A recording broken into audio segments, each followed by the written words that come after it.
আসসালামু আলাইকুম। আজকে আমি রান্না করব গরুর মাংস। তো এই বৃষ্টির মধ্যে গরুর মাংসের সাথে খিচুড়ি সেটা তো প্রত্যেক ঘরে ঘরেই এখন আবদার। তো আমি কিভাবে গরুর মাংস রান্না করি চলুন শুরু করি। তো আমি আজকে রান্না করব হচ্ছে 2 কেজি গরুর মাংস। তো আমি ধুয়ে সবকিছু নিয়ে রেডি করে চলে গেলাম। তো প্রথমে তেলের মধ্যে দিয়ে দিলাম 5-6টা এলাচ, 3টা দারচিনি, 2টা কালো এলাচ আর 3টা তেজপাতা।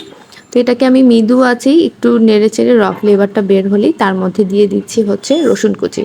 তো আমি রসুন কুচি দিয়েছি এখানে হচ্ছে 1 কাপের মতো এবং আমি একটু মোটা মোটা করে কেটে নিয়েছি।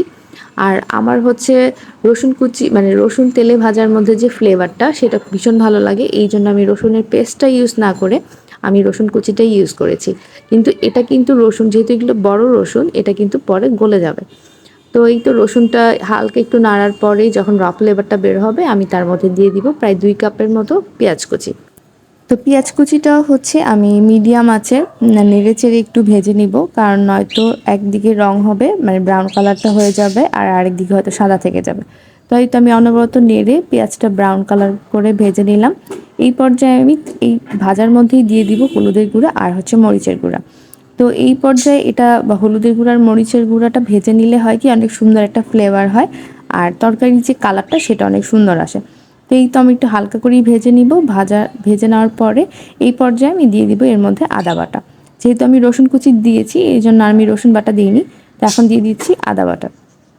তো আদা বাটাটা হচ্ছে আমি আদাটা কষিয়ে নিব এবং ফ্লেভারটা চলে গেলেই আমি এই পর্যায়ে দিয়ে নিলাম লবণ এবং এখন দিয়ে দিচ্ছি হচ্ছে ধনিয়ার গুঁড়া আর হচ্ছে জিরার গুঁড়া।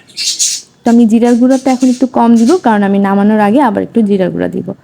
তো এই তো হচ্ছে আমি এখন ভালো করে একটু কষিয়ে নিব পানি দিয়ে, এবং কষানো হয়ে গেলে এখন আমি দিয়ে দিচ্ছি গরুর মাংসগুলো।